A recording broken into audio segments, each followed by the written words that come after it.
Attention, all of my elevated content seekers. We Believe Digital is designed to inspire.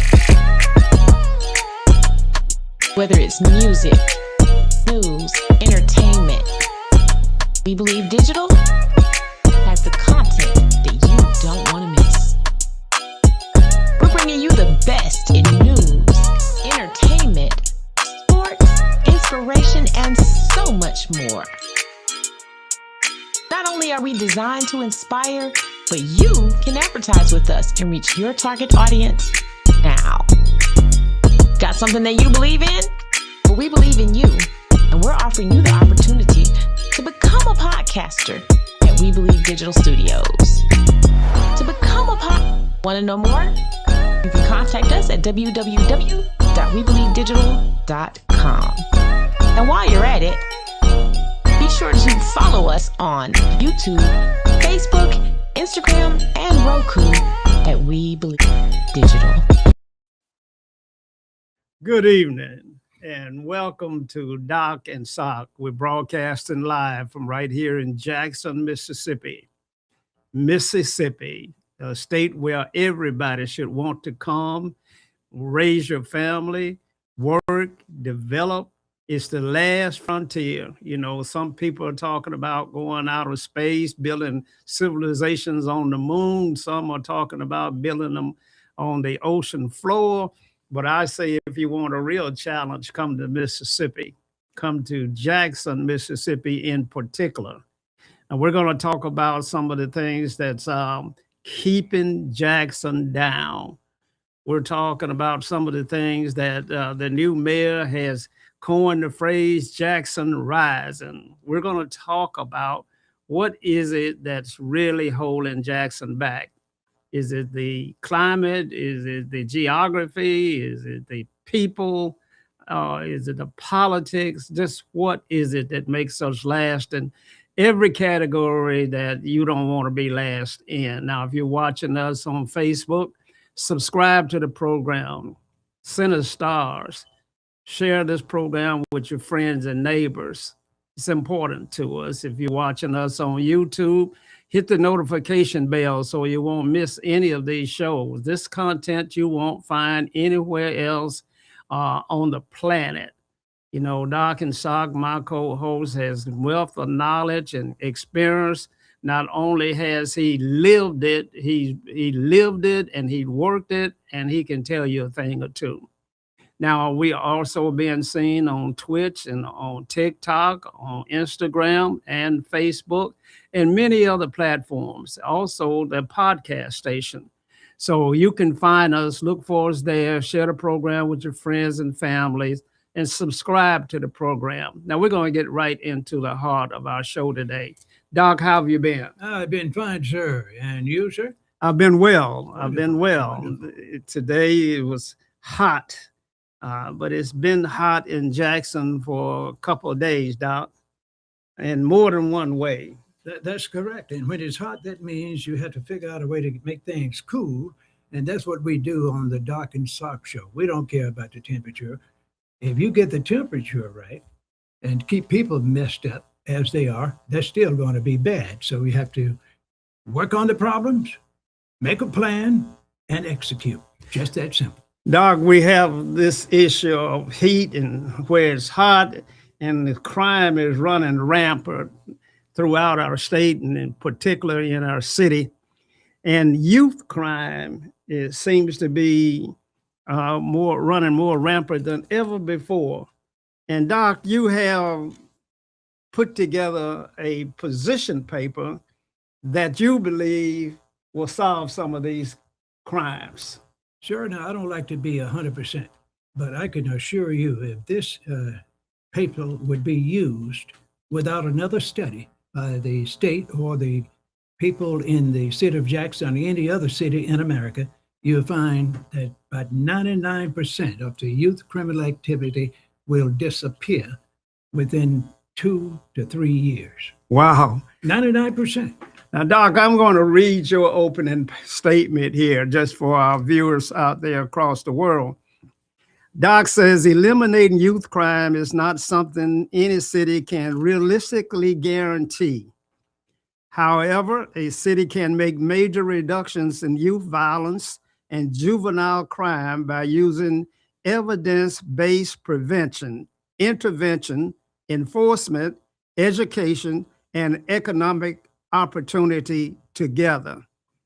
Jackson already has resources that can be built upon, including its Office of Violent Prevention and Trauma Recovery, Family and Youth Services, and community policing initiatives. Now, Doc, that's a pretty wordy, pretty lengthy opening statement here. And then you go on to identify a 10-point plan. So walk us through your first point, Doc. Well, the first point is when you have a problem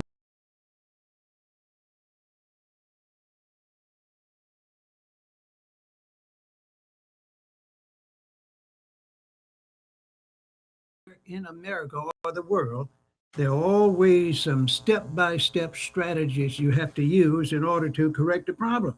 And the first thing you do, you identify what we call the high-risk areas.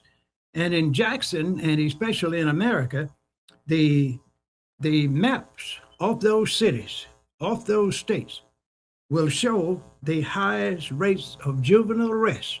All you have to do is pull up the city map or the state map, and you can find out where the youth are that's causing what I call illegal activity. And usually you'll find that you can identify the race, the color, the religion, and all the other social attributes of those young people that's doing over 90% of these criminal acts. First one, the neighborhood maps. And then you look at the maps and say, look at the schools in this area. Let's look at the youth negative activity taking place in these schools. You look at the schools and identify the schools with chronic violence, such as beatings, stealings, harassing the teachers, fighting in the bathrooms, selling and using drugs, fighting with the principal, getting off the bus and leaving the campus before they go to class, coming back just before the end of day, getting on the bus, and then go home. And you find if this is happening, someone is not watching the gate. That's number two. And the next thing you have to do is focus on the resources where the criminal activities are taking place, where it's most concentrated. And the last thing, every time you look at the juvenile arrest rate, there are schools with all the chronic disbehavior, the resources where the crimes are most resorted, and then you review the data every month. And you could zero in on almost the house or the neighborhood where most of your criminal activity is taking place. Now, and then you can create a safe area to eliminate the problem. Now, Doc, this sounds pretty logical. It sounds like something that's doable. Have you presented this to any of our criminal justice department at the university? Or have you presented this to the police chief? Have you presented this to the mayor? Have you presented this to the sheriff? During the last 10 years, I've done workshops and seminars on this topic and presented it to radio stations, some TV shows, workshops and seminars, not only in Mississippi, but in other areas.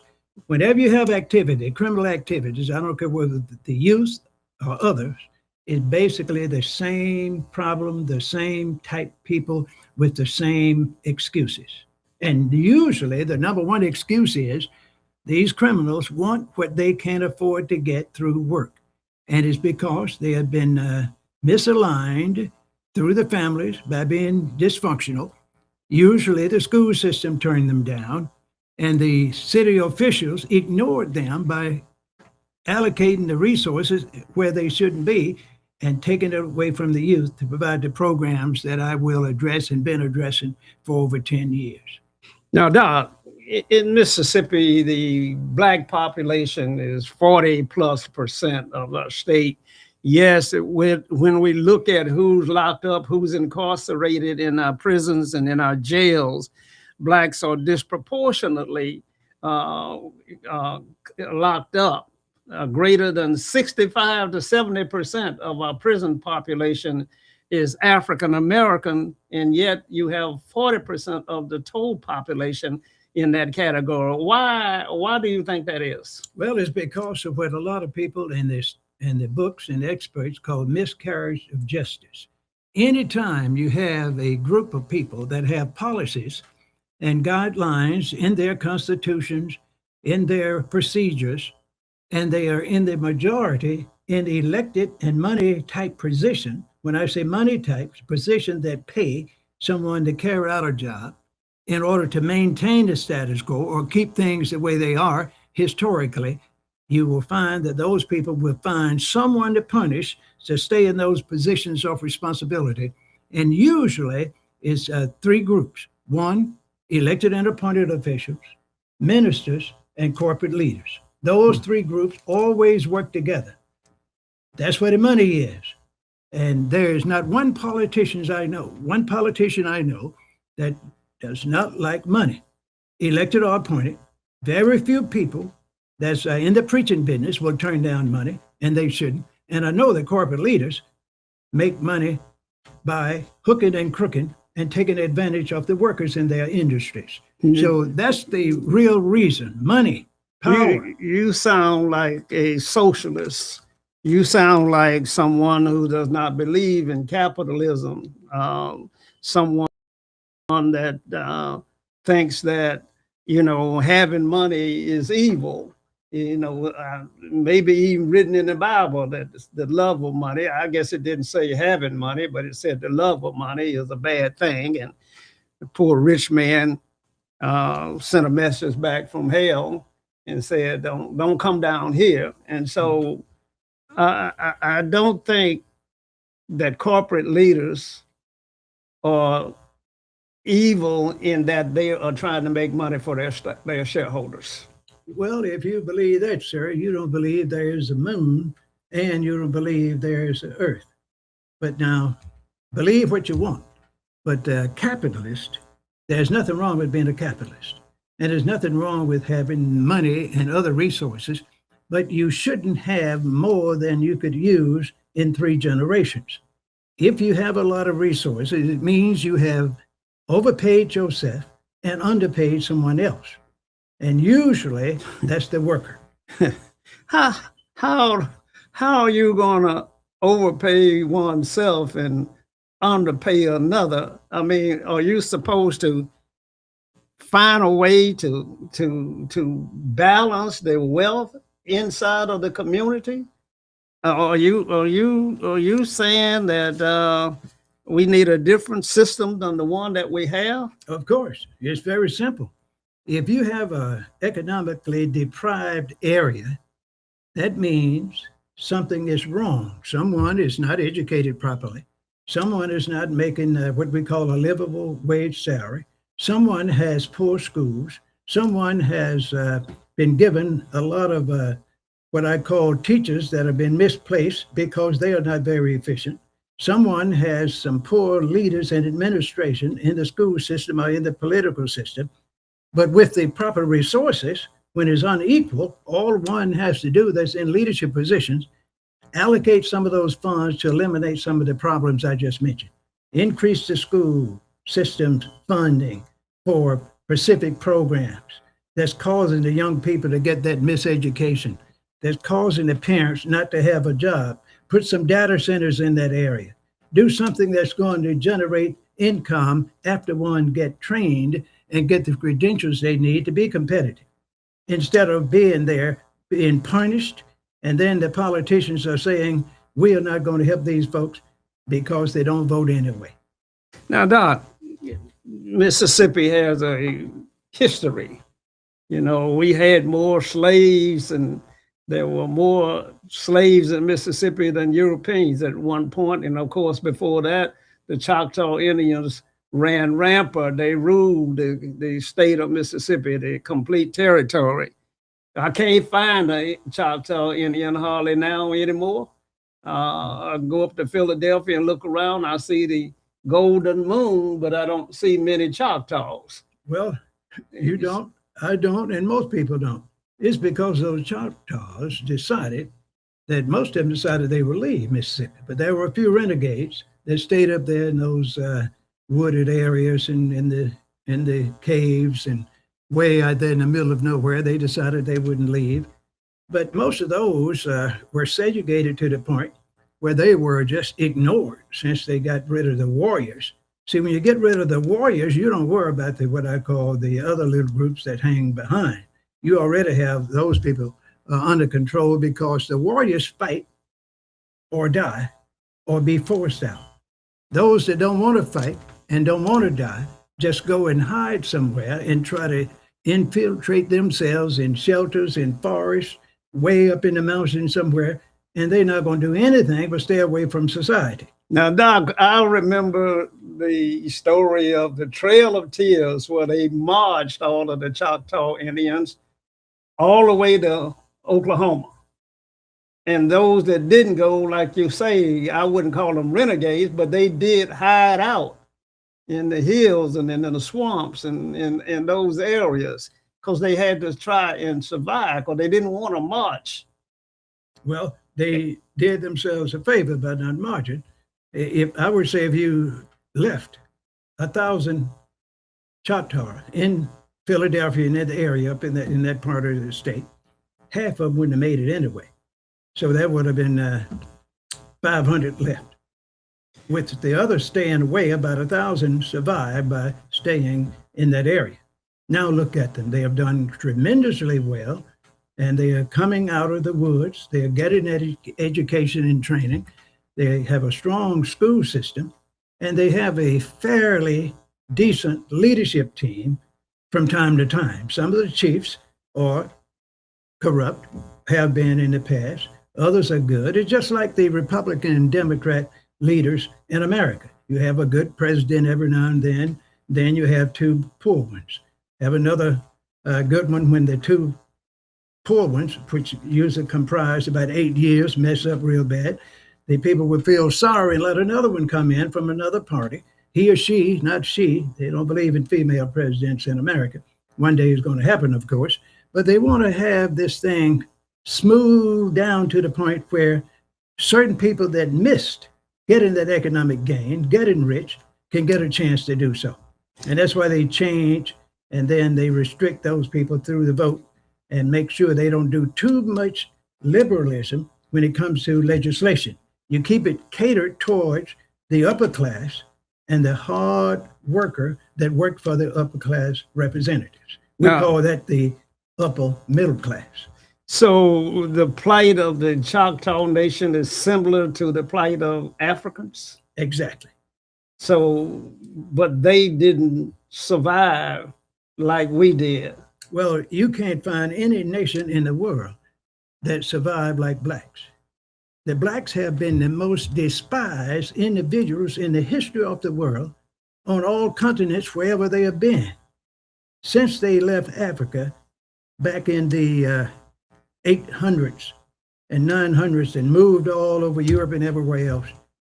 Prior to that time, in ancient Africa and others, you know, if you look at the history, the Africans allegedly were kings and queens and doing all kinds of things economically, building big cities, had wonderful museums, libraries that people from Greece and other places, Europe, would go and visit and take information and change it around and make it European oriented, on and on and on. But after they got themselves scattered, that's when they messed up. Wow. And the other thing that killed a lot of blacks was they were not warriors enough to fight the enemy. They loved the enemy because they had a staggered system economically and on a class basis where certain groups were inferior to the people that were in leadership positions, and they treated them that way. I mean, classism is everywhere where you go, where you look. I mean, there are certain blacks that don't want to associate with blacks of a different economic status. That's true. I mean, we have this classism thing that's going on. And whites do the same. And whites do the same. Of course. But we don't have this hatred thing like you're saying that blacks have been the most despised people that ever walked on the face of the earth. And I don't know how we got in that position. I do. Well, share it with us. Well, it's because we were too subservient. We didn't fight our enemy when we were in the majority. See, if you let your enemy disperse you and teach you and train you that you are inferior, and the other group, his descendants, that he created by creating what we call the new man, and you've heard me use this word many times. He created a new man. They called him mulattoes and all kind of other things. And that was the buffer group that they put in charge as their assistants. And then one day they knew that they were going to be leaving that area after, usually, if you look at history, 200 or 300 years. And all the countries that did that took over one country. They created a new group to rule when they left that country. And they still maintained their supremacy through that group. It was their children, grandchildren, cousins, and nieces that was just like them, educated in their schools, lived in segregated communities, and worked in the house like the slaves, even when they were in Europe and Russia, China, and other places. You always had a group that was close to the so-called master. And They loved the masters and their children more than they loved themselves and their children. Wow. They loved the masters and their children more than they loved their own children. Their children and their lives were secondary because they were trained that way. And how do you train an individual to be of that mindset? How are you going to train me to think more of your children and the master's children than I think of my own? Does the Bible do that? Does religion do that? No, how would you train a man to think that way? I would use the old tactic that's been used throughout the history of mankind. I would get him in my environment, and I would start telling him that he is a great person. He has a lot of potential. You know, you are just like me. I'm going to look out for your interests. I'm going to give you a better job. I'm going to give you just enough education so you can count to 10. I am going to not allow you to read, but there'll be a few of my workers in the household or on the plantation will be able to read just enough to transact business when I'm not around. That's the way you do it. And that's always going to be something like 2 or 3%. And once you do that, you have to give them a chance to live close to you. Sleep in the basement, sleep at the foot of the bed for the missus. So when they get cold at night, they didn't have a good heating system. You can put the little pickaninny black in the foot of the bed without any clothes on and let the missus warm her feet on him or her. Now that's history. I don't know nothing about the term pickaninny.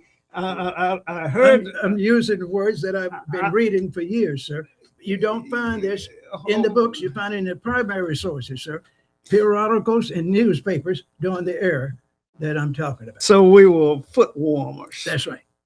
Now, Doc, I don't know if that's a statement you can defend. I can defend it. Most certainly. I think that Blacks have come through a tremendous amount of struggle, enslavement, been beat down to a point where they no longer try.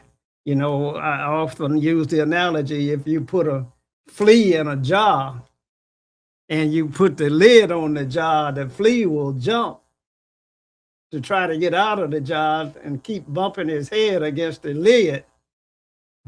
After a while, you can take the lid off. He won't jump high enough to bump his head or to get out of the jar. That's right. So he's been conditioned in a way because he was beat down in a way that made him be subservient. But in his heart, he could still hear the beat of the drums. That's it. But the thing is, that beat has been what I call desounded. It's just a little pulse. And that's why he doesn't have that strength to hit that top the first time and knock it off. If you hit it 10 or 15 times and it doesn't move, you don't go as high. with as much force the second and third time. And around the fifth or sixth time, you just stay right down at the bottom with the others. And you do your best to jump on their backs if they try to get out, because you're so jealous then. You want them to stay down there with you, because sooner or later, somebody's going to die and you're going to have your food right there. Doc, I don't know about having my food right there. I do know that America celebrated its 250-year birthday party on the 4th. And I do know that Blacks have mixed emotions about the holiday and about the way that they have been treated in this country. And I do know that there's a tremendous amount of skepticism that says the current conditions are taking us back to slavery and back to the plantation, and that we are in a constant state of trying to prove ourselves, or trying to remain loyal, trying to show value and worthiness, so that we don't have to be treated the way historically that we've been treated. That is close to what is actually happening, but that is one way to continue to have perpetual slavery for the 90% of the population. Perpetual slavery. It's not the whip anymore. It's that dollar bill, the lack of opportunity, the miseducation, the mistrust, the open and blatant racial discrimination that's taken place without immunity. You have politicians now that tell you in person, through the press, radio, TV, that I am going to do everything I can to deny you and keep you down at the bottom, because I have no respect for you, and you better act like that. Don't act like I love you. I do not.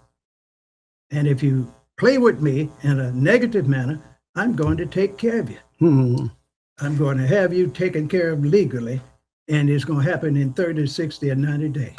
And that's why we have so many folk that are incarcerated, that are in jails and prisons. You know, America has more people in prisons than any third world country. We have the highest incarceration rate of any country in the world.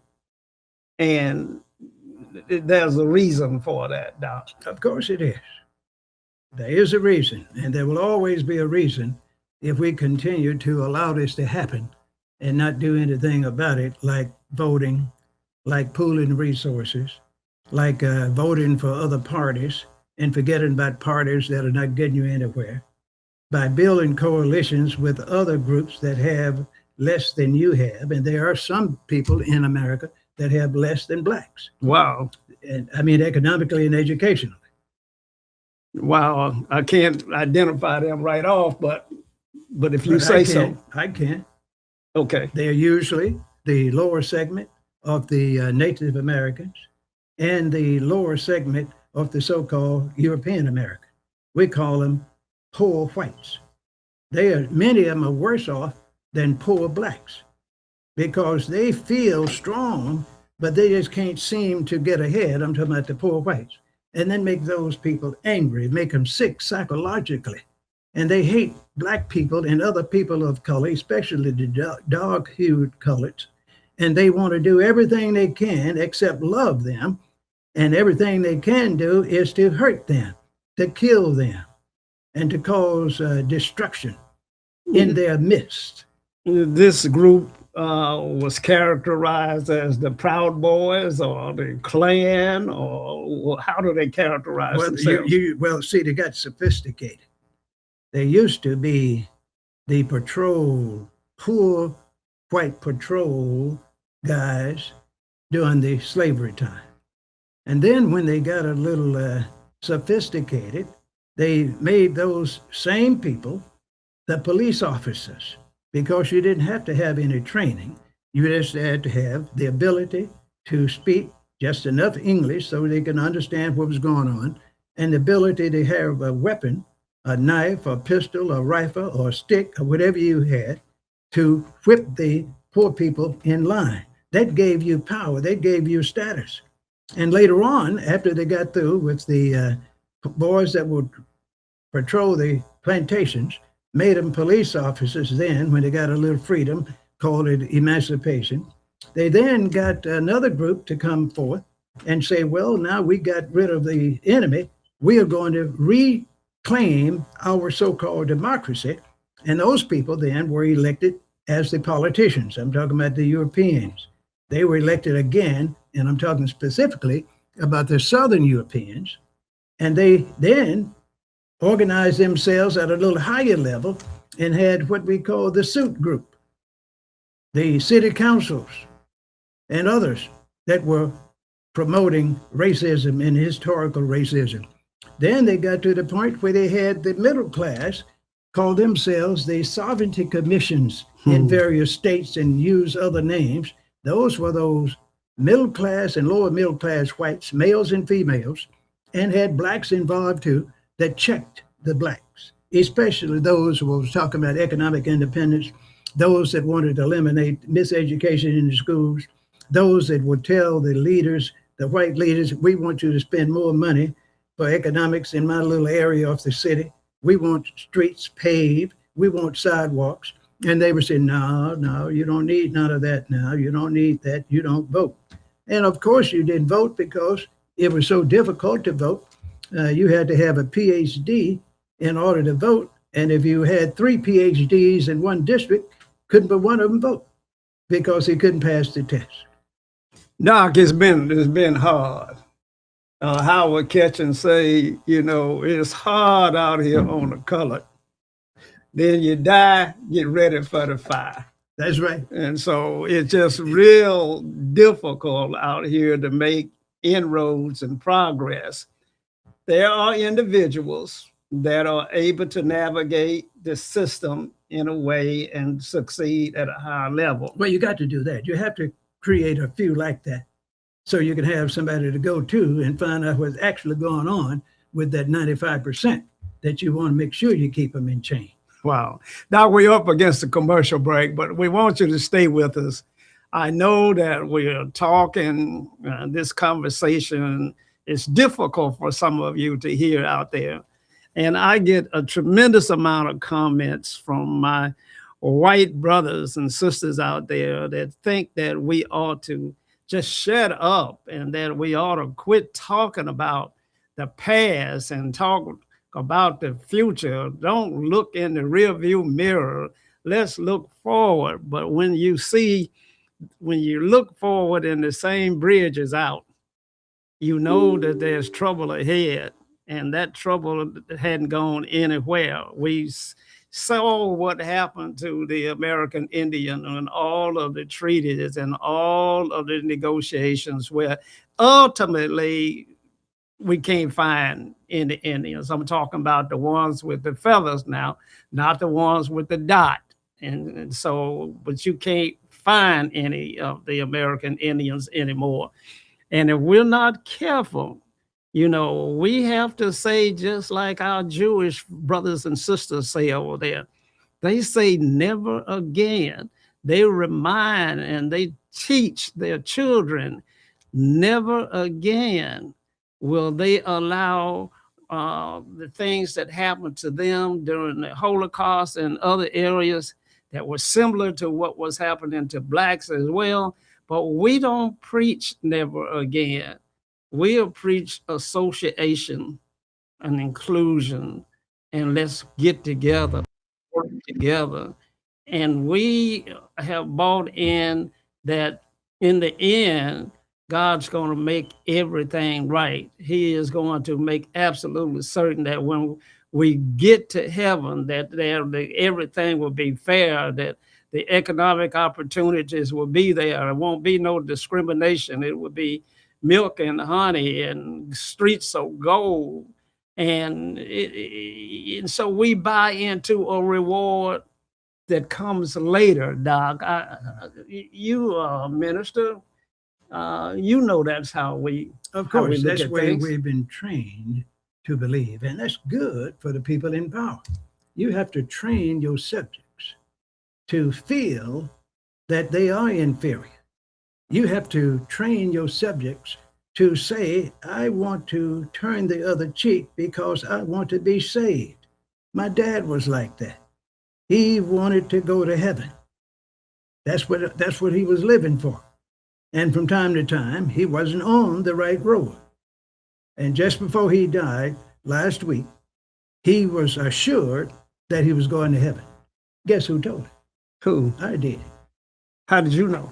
I told him because he was thinking otherwise, and I let him know that I had the experience, the training, and the self-education, and the biblical knowledge to know that he has not been a perfect man, and none of us have, but he has done enough where he can be forgiven if he says he wants to repent.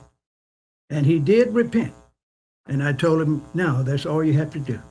You are saved now, and you will go to heaven when you die. And believe it or not, 3 days later, he died. He had the comfort that he needed. Exactly. To check out. That's right. Doc, we're up against the commercial break. Y'all stay tuned. When we come back, we're going to talk about data centers and the impact that it's having in our communities. And we're going to revisit Doc's 10-point plan on crime. Stay tuned. We'll be right back. Beautiful day outside. Great day to be working with the We Believe Digital Network. Oh, hey, what's going on? How you doing? I wasn't expecting you to be here yet, but since you're here, hey, welcome to the We Believe Digital Network, where we make your dreams come true. We have a podcast station and a radio station that I'm about to show you. Come on inside. Okay, so now that you're inside, let me take you into the room where we make all the magic happen, right here in the We Believe Digital podcast and radio station studio itself. All right, then, y'all ready? Let's go.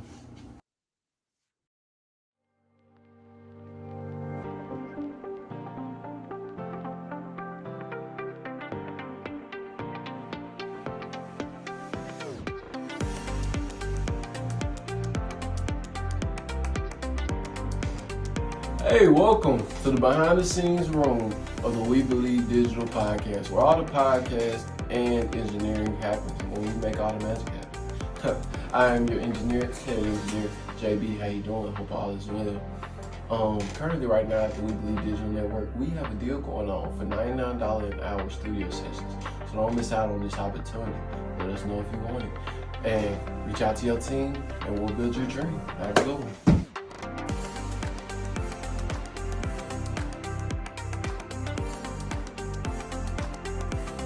Oh, come on in. Hey, welcome to the behind the scenes of the We Believe Digital radio station, where everything We Believe Digital radio takes place. I am currently mixing and mastering a playlist for the radio station. Speaking of that, if you have any suggestions or even your own songs or podcasts or talk shows that you might want to be featured right here on the radio station, you can email us at webelieveplatforms@gmail.com. Catch y'all later. Hey, feel like your voice needs to be heard? Ever wanted to be on your own podcast or even be a part of one? Guess what? You now can right here at the We Believe Digital Network, but we'll make it happen. You can catch us at this email, at this location, and this phone number.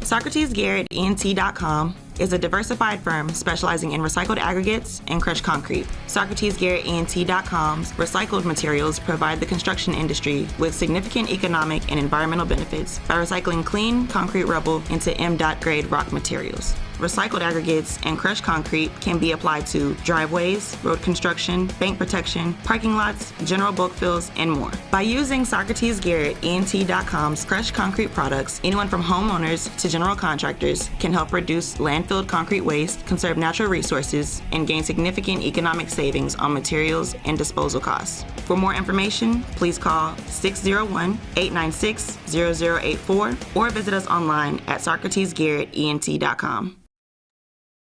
And we're back. You're watching We Believe Broadcast Network. The name of the show is Doc and Sock. If you're watching us on Facebook, share this program with your friends and family.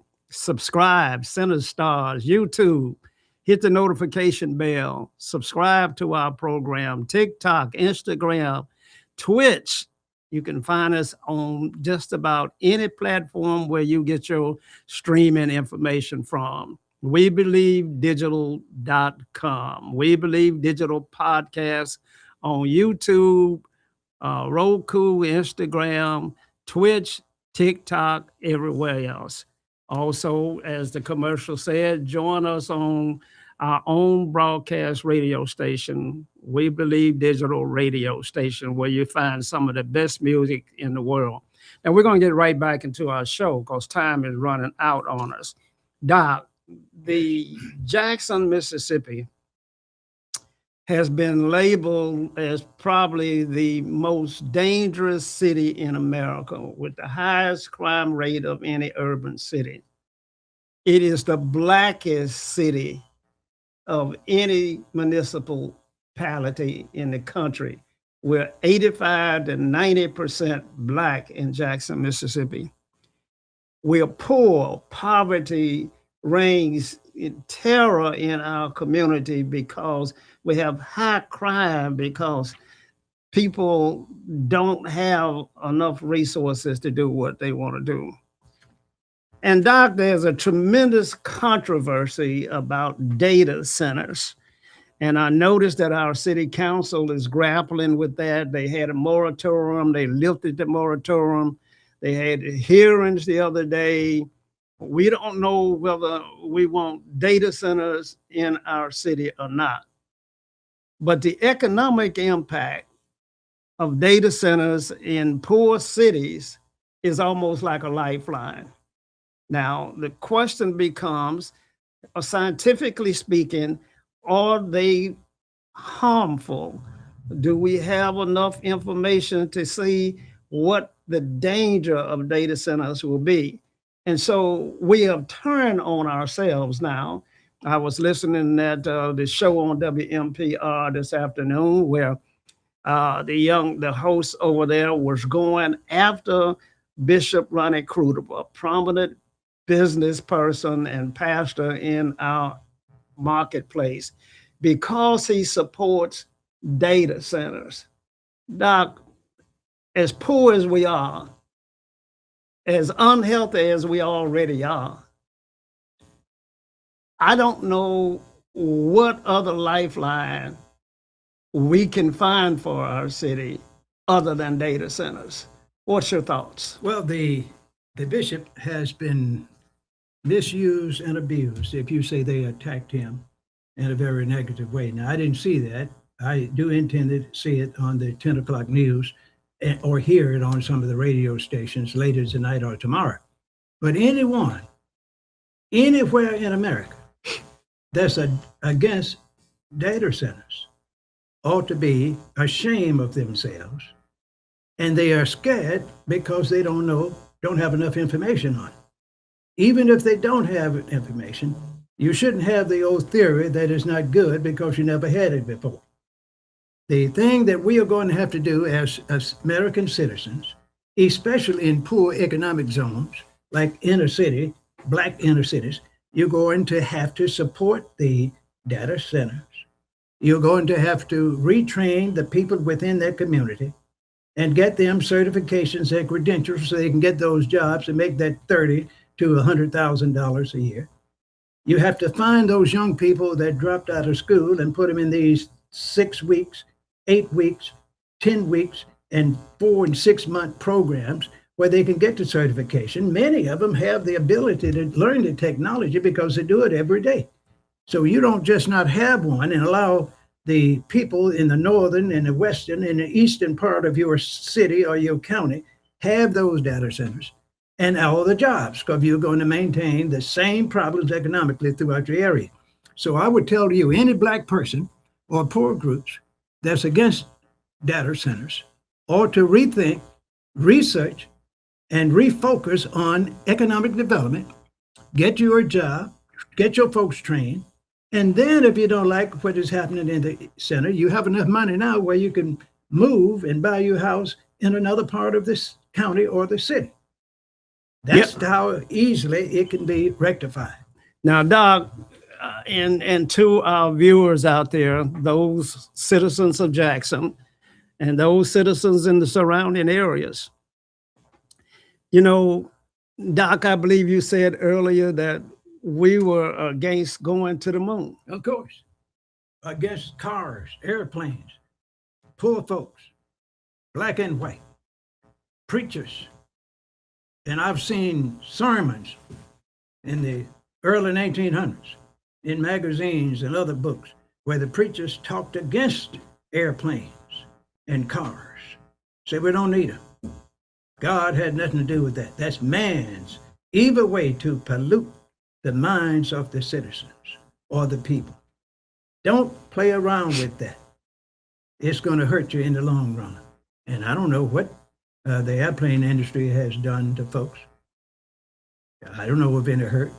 I don't know whether the car company has hurt anybody or not. I never found anybody that's hurt. Only those that couldn't get a job in the car manufacturing plant. Now they were hurt. Now, Doc, Jackson had an opportunity to have Delta Airlines have its headquarters right here in Jackson, Mississippi, but the farmers were against it. So they moved to Atlanta as opposed to headquarters in Jackson. And look at the Atlanta International Airport and the economics and the commerce that's associated with that airlines being centered right there in Atlanta, Georgia. Could have been in Jackson, Mississippi, but we were opposed to it. Now, you know, here's the irony of the situation. My house is less than 2 miles from a data center that's being built right across the county line, which is right outside of Jackson. And so I don't know long term what the impact of the data center is going to be on health. I know what it will be on wealth, but it's only 3 miles away from me anyway. So if they are building data centers all around Jackson, but Jackson gets none of the economic benefit from that, then it seems as if once again we're just being frozen out of economic opportunity, but yet having the data centers around us anyway, we just don't participate in it. Well, see, the thing is, a lot of leaders that don't know anything about planning and projections with those 5, 10, 15, and 30-year plan, they like to have something to talk about and holler and squall about 5 and 10 years down the road when they didn't do anything. And they will be saying now, Community X have a population of people that's making $50,000 to $150,000 a year. My community is not making but $30,000 or $15,000 to $30,000 a year. 10 years ago, you said we're not going to have the data centers here. You have to change that kind of leadership thought process. That means we have leaders that don't have any future projections. They don't believe in strategic planning. And they always like to just overthink something and have too many studies and say, we're going to go and ask the people in the community what they want. Hell, you don't go and ask the people in the community what they want when you know what they need. Why would you waste time asking them? You give them some good schools, create some jobs where the kids can get certification, get an opportunity to teach them to get into business. They might can get a contract taking some of the data center material or resources in their vehicles that they can get from the data center, lease them until they can own them and make $150,000 a year. All you need is certifications and a driver's license. And you might have to do a little extra training to get ESL or whatever they call that sophisticated license to drive these 18-wheelers and big transport facilities. Yeah. CDL. Yes. Data centers are coming. They are here and they're going to be here. They're going to expand. And anyone in a leadership position allow people to influence you not to have them, you ought to be thinking about serving some time in jail for what I call being negligent and not carrying out your duties along according to your job description. You got to change. You got to promote change. You got to accept change. And you just can't keep on putting it under the cover and say we got to study, study, study again and again, and others get rich. And that's why people take advantage of people, because they lay down, don't want to do anything progressive. They want to wait too long to get themselves trained physically and mentally, and they're weak in battle when that happens. 5 years from now, when they start talking about economic projections in North and Northeast Jackson, North and Northeast Mississippi versus the Delta area, which has been neglected by every politician they ever had because the farmers have so much sway in that area. The folks are suffering, and that they need 3 data centers up in the Delta area, straight down from that Mississippi River, one in North Delta, one in Central Delta, and one in the southern part of the Delta, close to Natchez.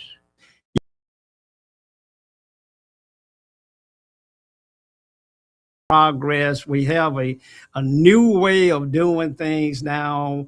We know that our children are far, far superior when it comes to technology than the senior citizens are and the adults are. But if you don't understand the technology now, if you don't embrace AI, artificial intelligence, and what it's doing, if you're not embracing robotics and you see how they are replacing people doing traditional kinds of jobs, you cannot hold back and continue to live in the past. You know, Mississippi in particular is last in about everything. There are laws on the books in Mississippi that says that a car must have a horse escort to be on the streets today. Those kind of laws have kept this state backwards and kept it broke and poor. And that's why when we are a welfare state, we send $1 to Washington, D.C., and we get almost $3 back. That is the essence of welfare. And yet we fight with ourselves, and we try to have classism. We try to say that if we got poor leadership, we want to say that there's corruption in Mississippi. None of those things apply any differently than they do in other places. It's just that we turn on each other. And the gentleman on the radio show, Make It Make Sense Jackson's, Tari, was absolutely demeaning Bishop Ronnie Crudup, which in my opinion, he has been one of the most progressive leaders that we've had in Jackson, Mississippi in a long time. He hosts the event where he asked all of the political leaders to come and to sign a contract that they would do business with African-American businesses, to sign a contract with Black America saying that you will do everything that you could to try to improve the economy. And a lot of those leaders were in attendance, and 1 or 2 of them said they would not sign the contract, but most of them did. And so this is a gentleman that has put himself out there time and time again to try and make a difference. Now, you may disagree with his politics, but you have no right to try and talk about an individual's legacy in a way that's designed to hurt, demean, and destroy one's character. We need 50 Bishop Crudups in our community to try to make this thing work. Now, Doc, the data centers are coming. The Hinds County Board of Supervisors, I saw where they were at a ribbon cutting for a data center right there in Clinton, right across Hanging Moss Boulevard, County Line Road. They're building a data center right there. They're all around Jackson. But if we're not careful, all of the exposure, whatever it may be, will be in Jackson, but none of the revenue associated what the event will be in Jackson. Well, now you see how smart those guys are and those ladies that put these centers in these so-called black marginal areas. They have that same fear in many instances that the centers will cause a lot of noise, pollution. It might just mess up the water system and all of that. So they're going to put it in the marginal areas where the people are thinking about not having it. But when you're thinking about not having something and you don't have the vote or the economic power to make it happen, the thing to do then is vote against it. But others going to put it in your community. So you better get on board and see if you can negotiate and get $3 or $4 million for your economic initiatives in your city, in your town, in your supervisory district. Make sure your school system get $4 or $5 million every year or two, because some school district will get that money. It might not be the one where the center is located. It's going to be the one that have the representatives at the table when they negotiate with those guys from California and Silicon Valley and other places. And your folks not going to know anything about it because they already told the leaders when they briefly told them about it, I don't want it in my town. And the leaders were smart enough to say, well, this guy going to vote against it. I don't want them embarrassing us when we have these leaders coming from California, New York City, and other places. We'll just tell them something later, or give them a one-page document explaining the benefits and how it can help them. But it's not going to be anything that's significant. Doc, we're out of time. As always, the hour just flies by. We didn't get to the 10-point plan on crime, but we'll get to it next time. Just briefly, Doc, you wanted to talk about number 3 and number 4 points on your plan, that we have a crime problem in Jackson, Mississippi. We need a way to solve it. And Doc has presented this position paper, and I hope that the police chief, the newly selected police chief, will make herself available to Doc and to this plan to see if we can get some of this crime under control. Well, let me put it very clear. This new police chief has been thinking some of the same things that's in this plan. Okay. And all she has to do is convince the city council and work with the other police agencies, the sheriffs and all the other police agencies, and build a coalition with the school system and get the superintendent and the school boards to repurpose some of these schools to get the training these little young people need that's causing all this trouble. And you will have a change in this part of the city, West Jackson and South Jackson, in 3 years. There would be so much crime gone until the police chief in Jackson and the Capitol Police would have to fire half of their folks. They wouldn't have enough work for them to do. Mm. Well, that would be a good sign right there. They don't want that to happen, though. Right. They don't want that to happen. That's progress. Doc, you say that we got to strengthen families, parenting classes. That's critical.